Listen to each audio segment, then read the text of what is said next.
hot, fresh, one of them cold entries. You know what I'm saying? Just jump it off, man. Really, So sometimes it be like that. it ain't a radio show. We don't always need the Premier Madden, whoosh, bunch of sound effects. Premier Madden, Premier, a bunch of we paid some dudes like JT paid them girls to do that freaking how to schedule. I remember that. We don't need all that. It didn't help me schedule at all. But you know what I'm saying? No surprise. Ain't nobody schedule shit.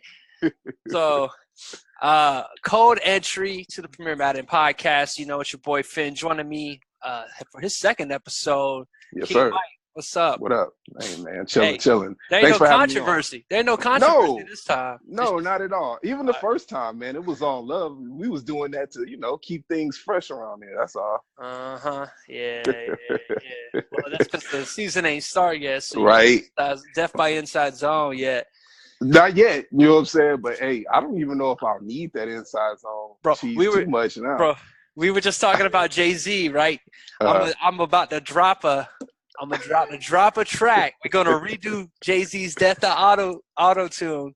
Hey. And we're gonna call it Death by Inside Zone. And listen, King Mike. Listen, sometimes it be like that. But listen, I got a Mercedes this year, you know what I'm saying, with these Chiefs. So it's like I don't even know how much I'm gonna have to depend on that. I got so many options. We talked about that a lot in the DMs, boy. I'm not gonna give away the secrets. No, you don't have to. But I think that's why you brought me on, right? Because I'm talking about offense, but this is more so about what we're doing on defense. Yeah, right. So we had a little talk, and you always in the DMs, and we're always talking little things. What'd you do here? What you do here? What's on your mind? What's the moves? So I figured it's a good time because we haven't had a podcast in a minute, man. We were really excited as the game was dropping. The beta came out. We did a beta review. The game dropped. We came out and did a quick review. But I think the tournament has just kept me busy. Everybody's Anthony's getting in full swing because the preseason's starting. So he's at his. He's got to work. Yeah. He's at his busiest with his Twitter thing. So that's kind of the main reason a lot of the podcasts have been going. But this is a good time because now that the game's kind of leveling out, we've been into it roughly a month at this point. So now the metas are starting to come out, and we can kind of, as we prepare as guys are kind of labbing their teams, we have our teams now. You got the Chiefs, obviously. I got the Chiefs. So everybody knows the scope of what they're going to have for at least season one, barring some big trades. So you kind of know what you're prepping for defensively. So we have some unique scenarios. You have a defense that added some stars, but has still got some holes. We got plenty of holes. And, if anything, if anybody remembers, my strong point last year was my defensive line and just kind of scheming up and just playing solid defense. It's going to take a little bit more than that to keep this defense going. But I feel pretty confident in some of the things that this year's game allows you to do. So, not only that, but when the patches just came out, there's some features that make defense even, that much harder. We're talking about the O-line abilities and the double team feature, but the double team feature is going to be something that I'm thinking people are going to expect to fix their sack woes, and then I think that's going to lead to more. So we'll talk about that in a minute. Okay. But so let's talk a little bit about maybe not so much our individual team's thoughts, but what are you feeling?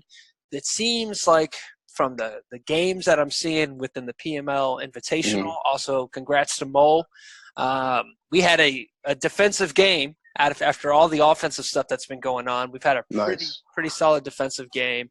We picked each other off a handful of times. More him than me, but still, it still happens. Stabs in, right? Got some sacks, got some good lockdown coverage, and some late development sacks. So, but for the most part, it's been really offensive. There's been some struggles. Obviously, the trajectories are new. What are you finding, I guess, to kind of be the go-to metas here on defense early? Are we still on zone, man? What I've seen, to be honest with you, I don't really deal too much into metas. Maybe some of the things that I do eventually become meta because that's just what I find working and it worked. But as far as doing research into seeing what other people are doing, I kind of don't do that. I hope and believe that these people who create these games treat it as, simulation football as much as possible. So really what I tend to do is, you laughed at me last time, but I reach out to my football homies. You know what I'm saying? I got a head coach or defensive coordinator friend And, my nephew is a D-back at a 6A school. So I really do. I wasn't joking. I really do talk to them about football. And then what I've noticed on this game is you have to really be about alignment this year. And I kind of dig the way they do pre-play where you see the exact formation, not the amount of receivers or whatever, but you see the formation. So if you see trips or if you see trio or if you see doubles, you know what I'm saying? Or if they're throwing that wing out there, it's up to you now to kind of game plan around that. And I don't know if a lot of people that's the meta to me, knowing the formations. So if you know the formations and you can kind of understand that part of it, to me, I think that's what's helping my defensive game plan. Yeah, bro, talking with Mo, one of the big things that he was mentioning when we've done some late night labbing, me and Mo. Mm-hmm, he was up at like 2 a.m. labbing something. Interesting because ain't y'all in the same division, so that's I mean, so yeah, we were actually labbing Lions and Bears in like a pickup CFM, so we could see what sim feels like. He's doing a lot of, he was labbing a lot of the check release with the tight end, a lot of, rolling out, having, say he play action boots to the right, maybe he has one of the tight ends maybe on the far side of the play away from the rollout is on one of those like block release routes. So he was trying to see how much time he would have in sim against an elite defensive line like the Lions. I mean, I wouldn't say elite, but a really high-end defensive line. And to see what kind of routes he can run against the different coverages and things like that. And then in turn, we lab some different ideas like, all right, well, if I'm getting dotted by this, what can I do? Should I man up the edge on that tight end? To where if he stays in, then we're blocking, or if he releases, does he follow? It's a bunch of little things like that. And then we were labbing some one of the biggest things I'm noticing on the offensive side of the ball is 50-50 balls. Yes. So I played a lot with T. We played some early head-to-head games for fun. We did play in the tournament. And people were I wouldn't say complaining, but concerned early that click-on interceptions weren't working that well at all. I disagree. I found in comp mode, click-on swatting was working extremely well. Just switching and swatting and playing patient. But even as I've gotten farther into sim, especially on some routes, it seems like it's really easy to be completely out of position. Like you switch to the guy, you're right at the circle where the ball is. You're right at the play. You're in perfect position. You hit swat, and then it's like the corner or the receiver just like gets right in front of you, and you just end up whiffing and missing completely. Well, yeah, that's true. I have seen that a few times. You're right. And it seems to be extremely prevalent in the sim leagues. I mean, pressing Y, pressing X, especially on corners, late developing fades versus cover 2 as the safety has to recover to the sideline to try and catch up. It seems like if you are in a situation where you're running full speed, like it's one-on-one, but if it's one-on-one and they're close, you should feel confident. Say you're switching to a corner that's like right on him, you can feel confident to hop on and either get in front of the receiver if he already is, kind of stack him and then jump up and intercept it, or swat it. But if you're like say he throws a deep ball, say you're in cover 3, but you press, so he burnt the cornerback, and he's throwing a big jumping deep ball. So that middle safety, you're switching on and running full speed to him. If you're at the situation where you're going to get there when the ball gets there, you do not want to swat and you do not want to try and pick that ball. You're going to miss. So what are you saying? You play man? They juice that up a little bit more? Play. That's when we were lapping, and it wasn't necessarily that they took time to juice it. That's not what Mo was telling me. But it just seemed like in certain scenarios, it locked on to the player. So the difference is it's not so much that you're always going to get it, right? We lab sometimes where they still got caught on, especially against the high-rated receivers, guys like which is okay. Right?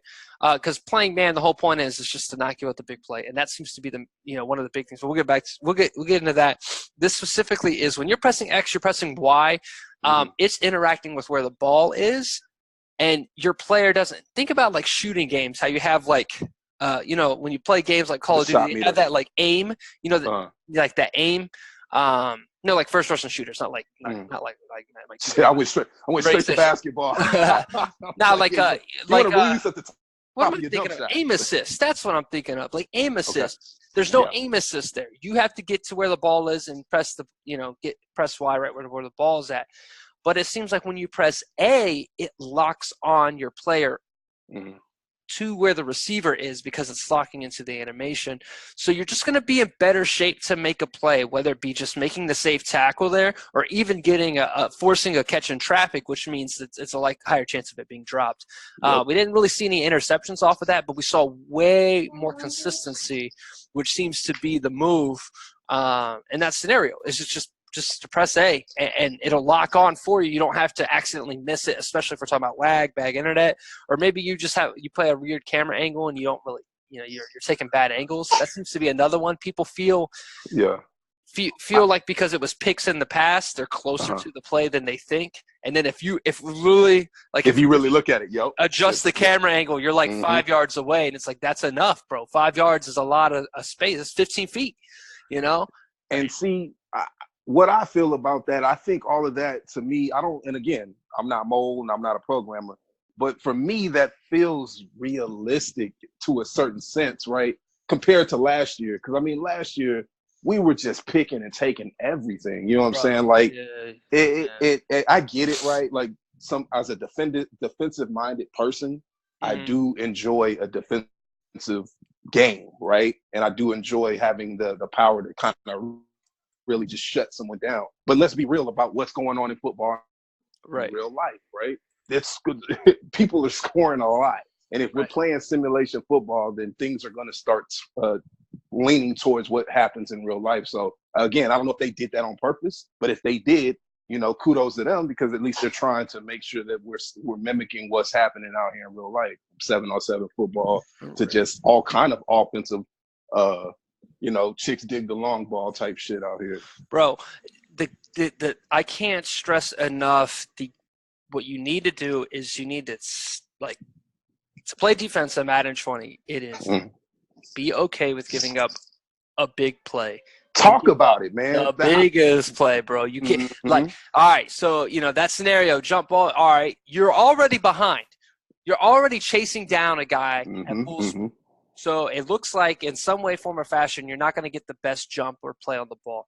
So do you want to take a guy who just sprinted 20 yards and make him try and jump to the highest of his abilities versus a guy who's in the right position and did not have this, you know what I'm saying? Or do you want to just make the tackle and secure that and get out of it? My biggest thing whenever I'm playing mentally is – especially Madden 20, is it's really hard to play zone right now because it just feels like if you don't get pressure on the quarterback, you're getting picked apart deep. I agree. So I feel very confident when I tackle somebody down inside of the 15. You feel me? Like if you're on the 30, I feel vulnerable because I can't you can run all over me because I'm just like I have 30 yards to cover. I cannot get beat, and that's a lot of room. But if I get you within 15 and I know now I can't get burned deep, so now you're banking. Yeah. Okay. So you're banking on your red zone defense this year. Dude, people have got to bank on the red zone defense. All right, I gave up his screen, or all right, I got juked here. Let me not just spin up and run as fast as I can at a dude.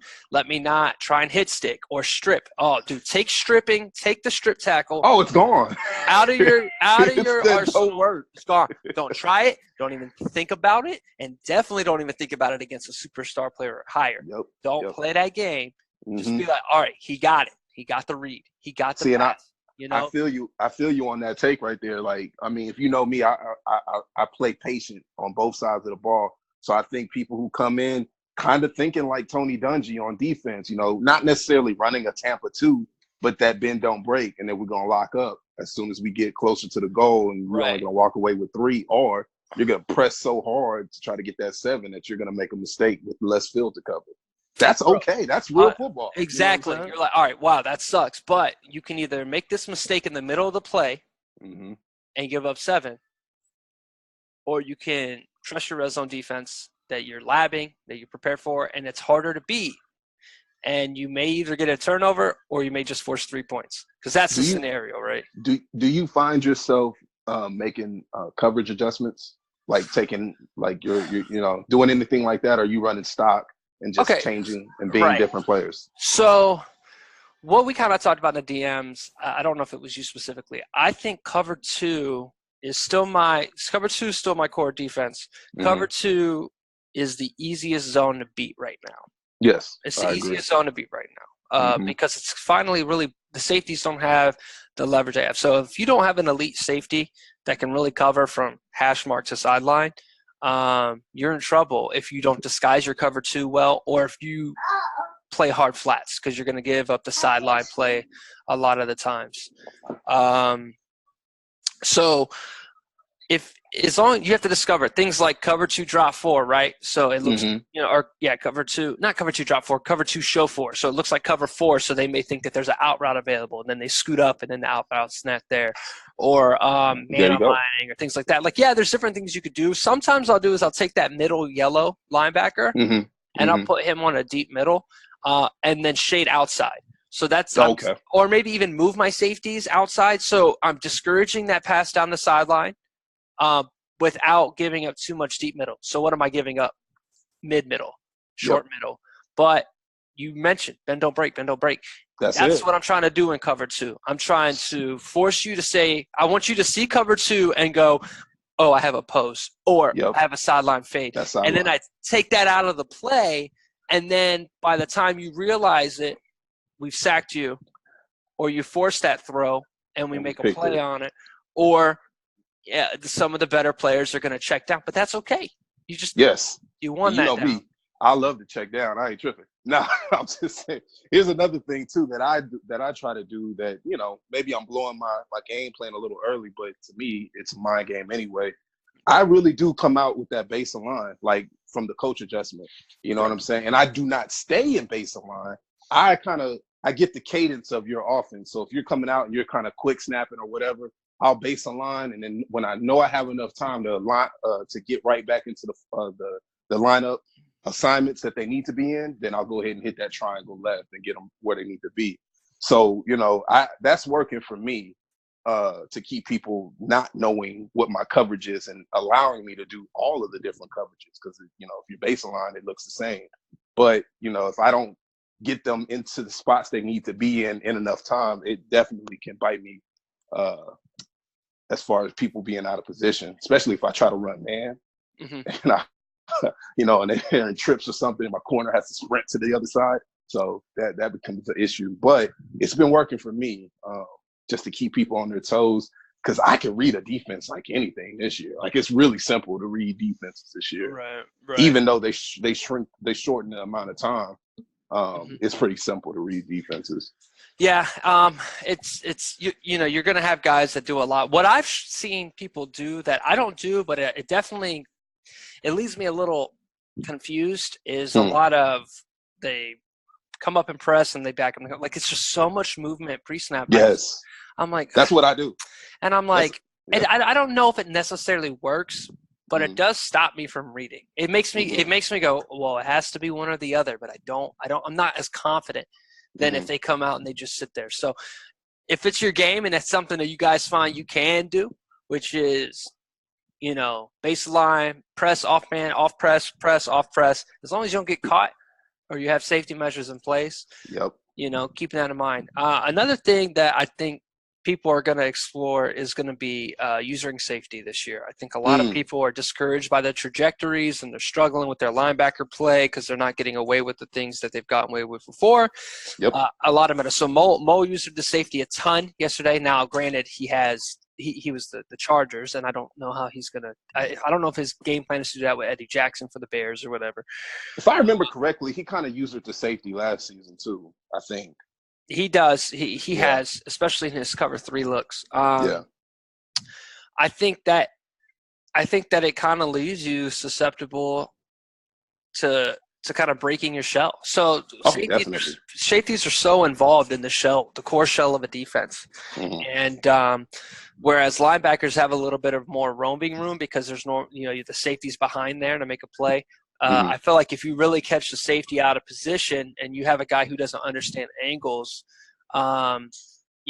there's a lot of times where guys, you run yourself out of the play.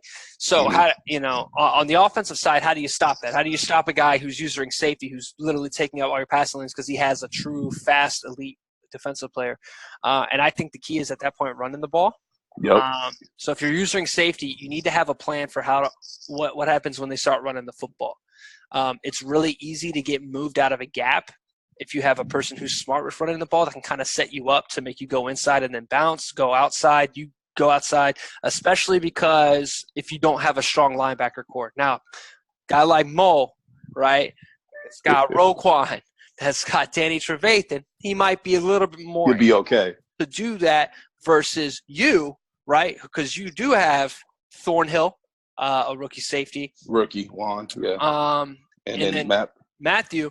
Mm-hmm. But then behind that, you have Hitchens and Ragland. Now, Ragland actually kind of got blessed with some really good block shit. So you have that, but you don't have like the strongest coverage group at linebacker. So you're a little susceptible to that, and that's okay. I think you'll be fine. There's a lot of teams. So make sure, remember the core of using linebacker was essentially, like before, was that you could take a really weak player and run his ass around, and get a bunch. But since that's kind of out of the picture now, when you start moving to safety, what you're doing is you're taking a really good player and you're doing it because now that's that's how you have to stop passing. But now you're still leaving that linebacker there. Think about all the times how easy it is to like run against the CPU and things like that. So if you're running people out of their lanes and stuff, that's something to be considered. I don't think I'm going to be using safety much unless I'm in man coverage. Yes, I was going to say, and for me, I caught like I told you. Well, in the DMs, I tried running a lot of cover 4, and when I was labbing it up and doing a lot of head-to-head, I forgot that your safeties have to have run fits on that cover 4. So I was like, yeah, cover 4 last year in that 20, it was the best run defense, blah, blah, blah. Man, I was getting gashed when I was bringing that safety up and not getting the right run fit and all that kind of shit. So I would say be careful even with that. If you're running that, I've seen a lot of people run that cover 4 and try to bring everybody up thinking that that's going to scare me. You know what I'm saying? It really doesn't. Got to remember that the whole point, one of the big things about running quarters coverage on early downs in football is safety run fits. The fact that corners are covering deep so they can cheat a little, they being the safeties can cheat a little and help out a ton in the run game. They really have the autonomy to explode as long as the corner's on the same page. That's why teams like the Chiefs, when they had Marcus Peters, were really big running quarters on first down. And because if your corners can't tackle, quarters coverage is what you need to do, cover 4. So I've been running it. Every time I run it now, I just will not use the safety. I'll use that middle. I'll use that yellow linebacker, not the purple one. So that's just me. It's been working for me. Right. One of the things I used to do back in the day is I used to run quarters, and I would take both safeties and I'd bring them up into the box, and then I would blitz them. And the reason why, I did it one time for shits and giggles, and I had to head with a buddy, and it just threw him off. He just didn't know what was coming. And that kind of leads into my next point, which is you have got to just hit them with shit that they are not ready for mentally. Oh my God. You have got to just, we mentioned before, zones are just so easy to read out. You can't really run off man anymore. You defensively have got to hit them with things that just are kind of really hurting their head pre-snap. So, what you do is you bring those – so you run cover 4, you bring those safeties up a little bit. Or maybe one of them, right? And then as soon as – so you bring it up, ball snap, dart back with that safety and play that deep middle. All right, cool. So he's so keyed in on that and watching him go deep, you're wasting time. That's just valuable time. If you can, and he's getting sacked. You got to make your reads quick this year. Right. People don't realize if you could just do things to change the user's eyesight and key in. One of the things I did last year against a user in my Xbox league who had Tyreek Hill is if you're getting gashed by a guy like Tyreek Hill, or you're so scared that you're just like, oh, I have to have two safeties high, and I have to have a guy on him at all times. You will find more success by baiting versus playing safe. So what do I do? Okay, let's bring pressure, and let's give him a look that makes it look like that corner is one-on-one in press against Tyreek, because that's the one thing you don't do, right? You don't press man Tyreek Hill with no safety. So Never ever. So what is he going? What is the average user? Because man, you have to think. He's going to streak him, thinking that he could just get it and go over the top. So user the corner, because it's as soon as they see out. Yeah, right. As soon as, right, but ain't nobody against press man. Nobody's hot riding the out. So I want to point to once again the game yesterday with Mo. He hit me. I hit him with something unorthodox. He hit me on the same play with something unorthodox. He had Hunter Henry. I had a look that made it look like he was going to be able to get behind the player, whatever the case may be. It was a third down. So I'm using I like move a player pre-snap and then quickly jump over to the guy guarding Henry. So make it look like, hey, my user's over here. You're going to have Henry open against a corner. You know what I'm saying? Or a player that's a CPU guy. So then I switch, and then he runs a hot route, and I know he's running a hot route. I think he's going towards an out, but he goes curl. Nice. You know what I'm saying? A deep curl, like smart routed curl, like a really, really deep curl, and he throws it right at the cut. Smart play by him. And those are the mental battles that you're going to get. Guys are going to adjust, but most guys aren't going to do that. You got that Tyreek Hill situation, and he sees no safety help and +5, +7 speed. All you have to do is usually the corner as soon as the ball snaps. Take off. Yep, you're go. And they're either going to throw the football, and you're going to get a free pick, or they're going to panic and the blitz is going to break through. They're not going to have a plan B. Nobody has a plan B when there's Tyreek Hill +7 speed with no safety help. There is no plan B. Would you agree that the game rewards you, that if, let's say you do exactly what you say, the game will reward you if you started to sprint before Tyreek and you get there before him? Those picks still happen every time. like you can bank on those. So that hasn't been taken out of the game defensively. Yeah, I feel like the game does a good job at if you had that momentum, it'll definitely help you. I haven't seen a situation like now. Let's be careful though. This is Tyreek, so true. If any of the players are going to break that situation, it's going to be Tyreek. So glad he's on my team. What do we do? You know what I'm saying? Like, we'll make sure you have to bait it. You have to take a risk. Don't do this with a linebacker. He might be playing Tyreek Hill in the slot. You know what I'm saying? But it's going to work against somebody else that's not 99 speed. So, it's all about calculated risk and being patient with it. So, and making sure you don't put yourself in too bad of a position. And then if you are in a bad position, the next thing I want to see is use your timeouts. Get the hell out. Especially in the first half. People be thinking, like, I need all three. You really don't, man. Just go ahead and burn them. Yeah, get out of there. Get out of there. Now, it sucks because, football tells you timeouts are really for the offense. But this is such an offensive Madden that you're saving your offense by going, you know what, this is probably a bad idea. It's probably a bad idea to be in this formation right now, or this defense, especially against the run in the red zone. I saw that a couple times last year when we were watching the Super Bowl between Z-Star and Natural. But just situations just like, bro, just use it. Just use that timeout. Just get out of that scenario. So I know we're getting short on time. So I got a couple questions for you, just because I feel like your defensive mind is pretty top notch. What's with it? Does that dime, the 3-2-6, is that broken? Because I try to run it and I can't find any plays that stop anything. What are your best when you're wanting to play coverage? What are you going to? I don't run dime or dime 3-2-6, and I hate running anything else. Just speak to that. Like long coverage down plays. I feel. I want to link this into 15 this year. 3rd and 15, right? So in any of those situations, you have one or two things. You can blitz heavy, bring pressure, and force a quick throw and trust your tackling. Or you can trust your coverage and play 9-10 back. The first thing you ask yourself is, how good is their quarterback? With the abilities, the idea, like they can throw perfect passes if they're in the pocket. You need to know your opponent's abilities, right? The difference between forcing, Trubisky, I keep bringing up Mole's team, but you know what I'm saying, or Matt Stafford, or guys into bad throws, versus a guy like Aaron Rodgers is going to completely change how you should play it. The play. But my heavy recommendation is bringing pressure. Why? People do not protect their running back. They don't bring their running back in for pass protection on these plays. It's like in their mind they need that late check down route. No. It's 3rd and 15 plus. You need the deep route. Yeah, that little out by the running back that you're probably going to ignore anyways isn't going to matter. If you're going to him, then that means the play is dead, right? So it's better to have him in and allow those later routes to develop and not get beat. Second is that double team feature. People are going to go, I have the double team feature that I can double team, their best pass rusher, which is all fine and dandy, right?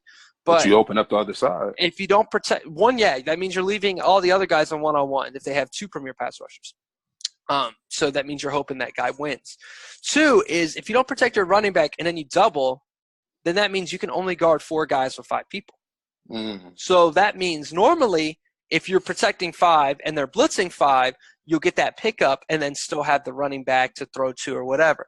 But now since you're double teaming, if they blitz one dude, like if you don't double team and they have to blitz 6 to get a free man because it's 5 on 6, right? Yep. And then you protect the running back, now it's 6 on 6 and they're blocking. But have you labbed that double team up yet? Not yet. But just in football theory, if you double team a player, now it's 5. It's essentially only so that guy's you're right. He's going to be double teamed. So you're going to neutralize if they run base. But if you're catching a guy double teaming and it's 3rd down, bring 5. Somebody's going to get free, and then that's an extra defender because they're probably not going to keep their running back in. And then if they do keep the running back in, bring 6. What formations are you blitzing? I'm normally in double A gap. Okay, so that nickel. Right. So nickel double A gap. Why? Double and spreading that line out. Why? Because they don't know who's coming and who's not. And if they double team a player that's dropping, I have a weird feeling, and I'm going to lab it. If they double team a player that's not blitzing, then they may fuck up and leave somebody open. 2, it's everybody's on the line of scrimmage when they're blitzing, so it's instantaneous pressure versus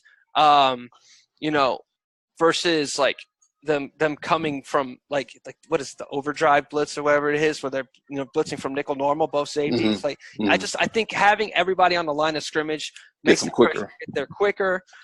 You should be using the safety that's guarding the running back and playing over the top. Remember, let him have the running back dump off.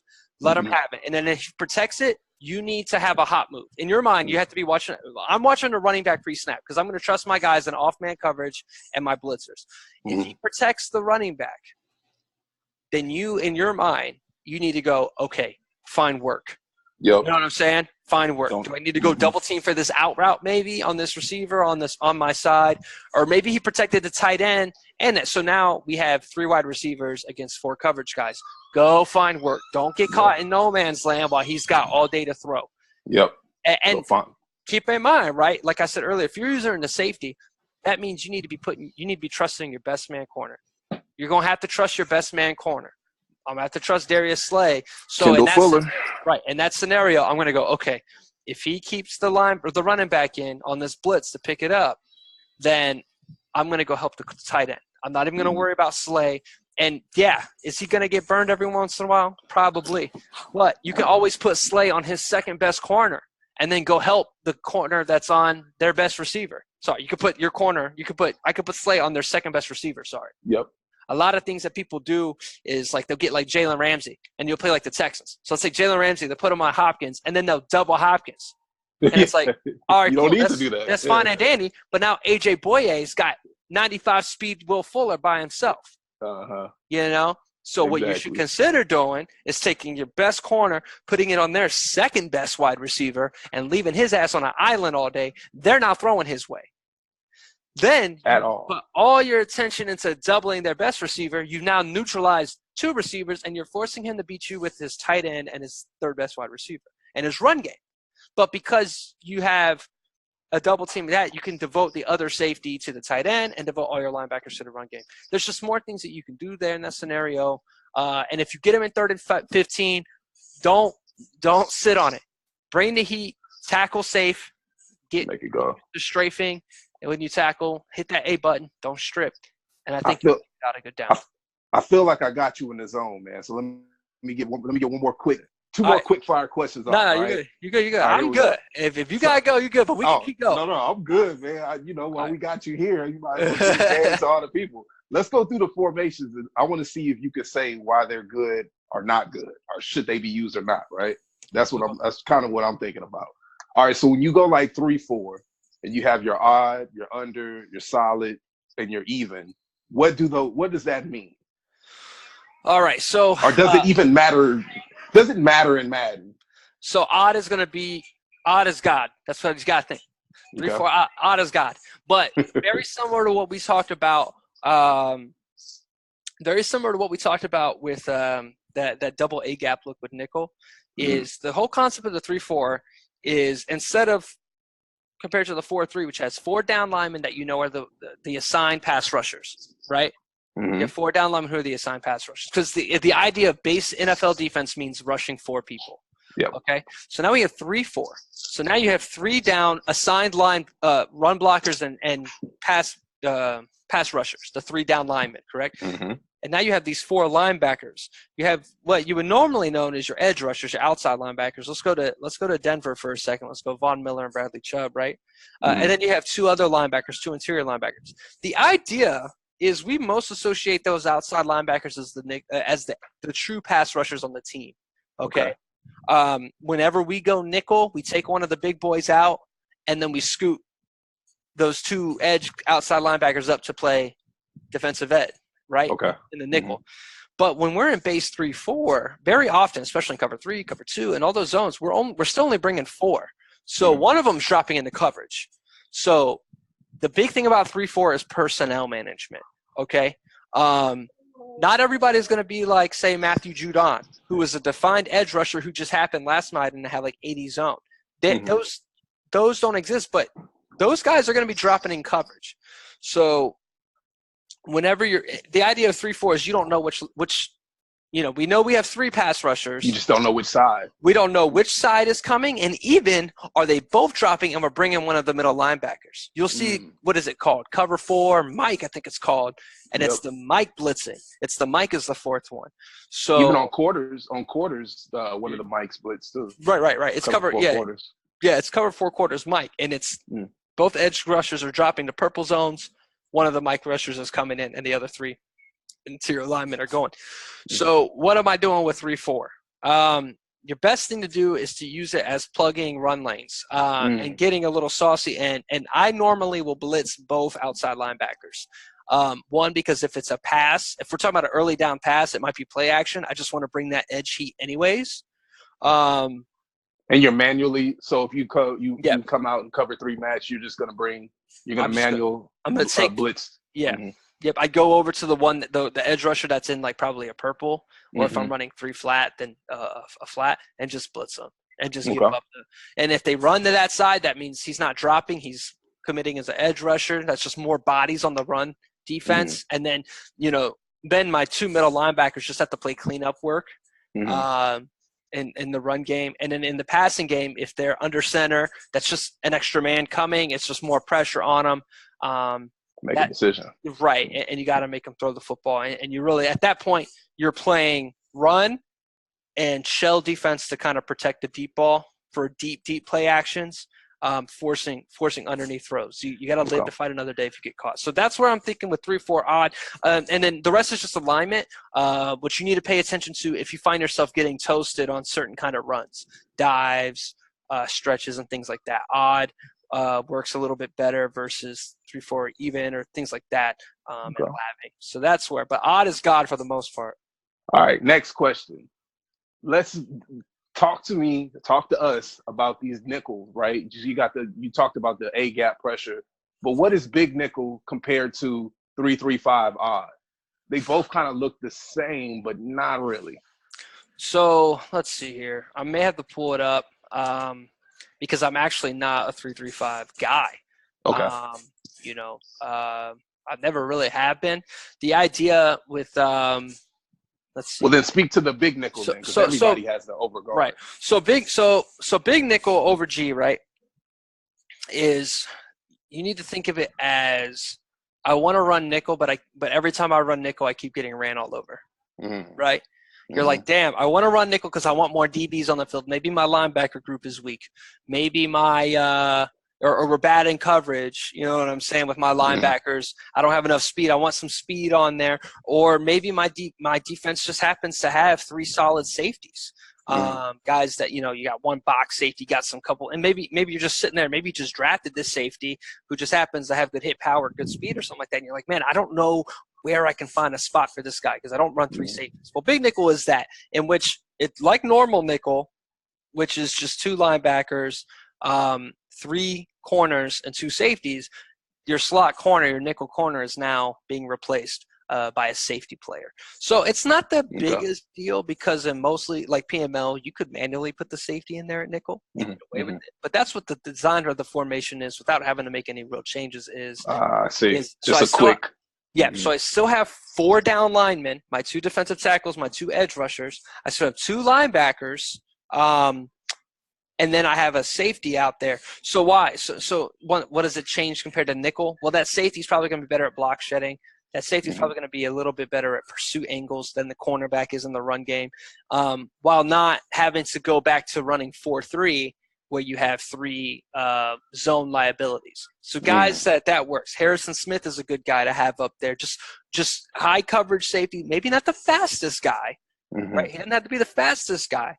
But if you had that safety that's sitting on your team that's like 84, 85 speed, high hit power, high 70s zone, and you don't have a place for him because you don't want to put him back deep because he's going to get burned, big nickel's the place to put him. But at his core, you still have 4 down linemen. So think of it like that. I want to run nickel, but I keep getting run on. But then every time I run 4-3, I keep getting passed on. Yep. Bam. That's that middle lane. And then you can make up for some of the linebacker inefficiencies by using one of the linebackers. So there you go. 3-3-5 though, think of it as so when you go from 4-3 to nickel. So I have 4 down linemen, 3 linebackers, and then 2 safeties, 2 corners. And then we go to nickel. I'm taking one of the linebackers out, and I'm bringing in a cornerback. That's from 4-3 to nickel. I'm taking a linebacker out, and I'm bringing in a cornerback, right? When you're going 3-3-5, from 4-3 to 3-3-5, you're bringing a corner in, but instead of taking a linebacker out, taking out a lineman, you're taking out a D tackle. So what has that given me, right?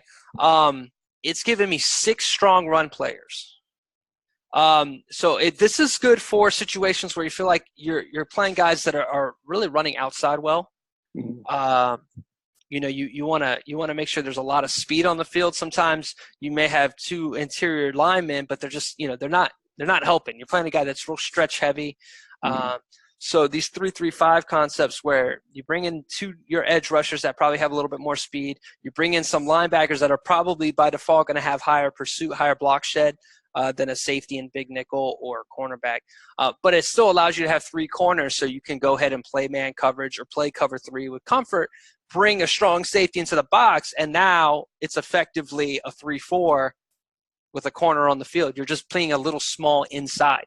So where am I dominant? If I have a dominant Watt or if I have a dominant Donald, if you have a true guy that you feel like, snacks Harrison, this might be a formation I need to turn to. Because if I have a dominant defensive tackle that can truly take up 2 gaps, then you could run 3-3-5 without sacrificing too much in the A gap running. But if you're getting toasted on those outside runs, that's 3-3-5 for you. Bring that safety into the box. You trust your 3 corners against their 3 receivers. And then that's kind of how it'll play a little bit. Would you consider Chris Jones dominant in the Chiefs? I think he is. I liked him, bro. I liked him. I think he's more than capable. Now, here's the thing, right? The Chiefs are really deep at defensive tackle. You have Williams, Noddy, all dudes that are probably 77 plus in block shedding.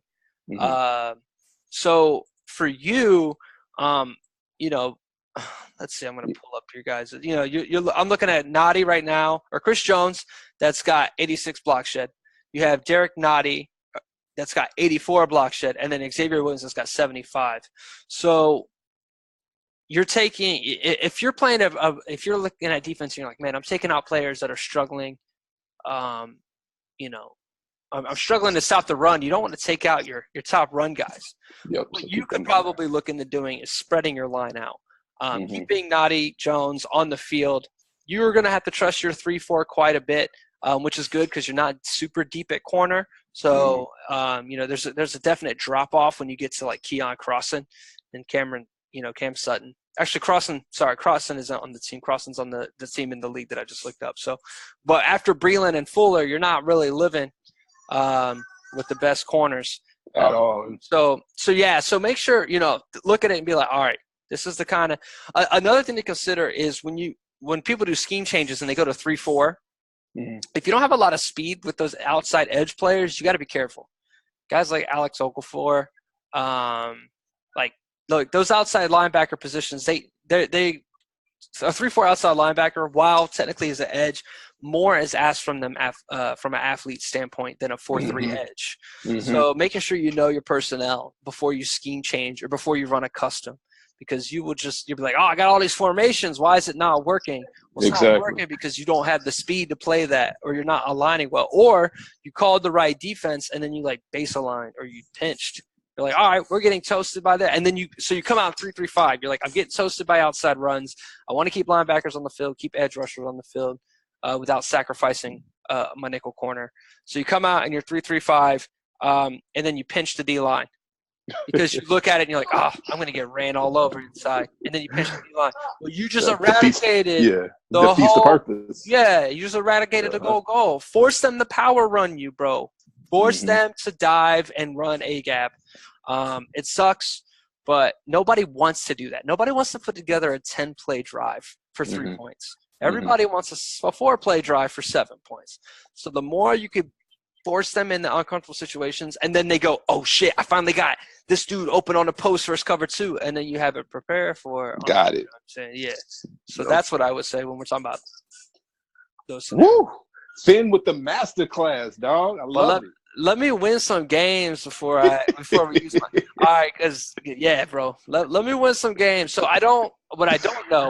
what I don't know is MUT strategies. What I don't know is the MUT metas. So if you're sitting there and you're like, I need to know what blitz works. For me, it's all about practicality. I'm not like, oh, he's sliding. He's going to slide here, da-da-da-da-da. No. Like, I don't know. If you say, hey, Finn, they're running a bunch of bunch sets, or, you know, gun bunch trio or whatever the heck it is, what do? I don't know, because I don't pay attention to those metas. Watch out for the corner routes. That's a key one. Be safe on your tackling, and do what you can to deter the big runs. If you can force people into 7 passes a drive. If you can force people into 7 passes a drive, they'll make a mistake on one of them. Very rarely do people make 7 straight great decisions in the passing game. So as long as you're living like that, I think you'll be in good hands. Patience is the key this year. Oh, bro, because it's so offensive, man. And just staying confident, man. Games are long, bro. You're down 39-10 or something. It ain't over. Not over. Put together 4 drives, force some stuff. Yeah, because I feel like there's going to be some scenarios where guys take their foot off the pedal this year a little too early, and then they forget that this is a very offensive game. So, well, we shall see. Well, good luck to you, man. You helped me out a lot with at least as far as my alignments go. So, thank you for having me on the show, man. I really appreciate it. It's dope. Man. I need you to. I mean, I wouldn't even say like carry the mantle. It's not like I won any trophies with that thing. I was gonna say, just it's a fun team, bro. So you got the right mind for it. And, I think you could go. I think that division could be yours easily. No disrespect to your division opponents. It's just such a strong roster. So for you, all you need to do on defense is go, I just need to hold you to 3 because I'm going to score 7. And, hey, man, and I made my call. I'm going to get into one Super Bowl. I didn't say I was going to win it, but I'm going to get there throughout this cycle. I'm going to get there. Well, I hope to see you there. I hope to see you there. All right, well, that's it for this episode. I'm going to let this man get back to his little one, and I'm going to do the same. So, Mike, thanks for joining. Layla, say bye. Say bye, baby. She ain't say nothing. Right. I caught it. She said, what? Yeah. So, all right, boys. Thanks for listening. Make sure you guys are peeking out. There's a lot of little tournament circuit games going on. Q trying to earn his spot back in the league. Chum's trying to earn his spot back in the league. Plenty of dudes that are playing good games right now. So good luck to all of those guys. And catch you guys next time on the Premier Madden Podcast.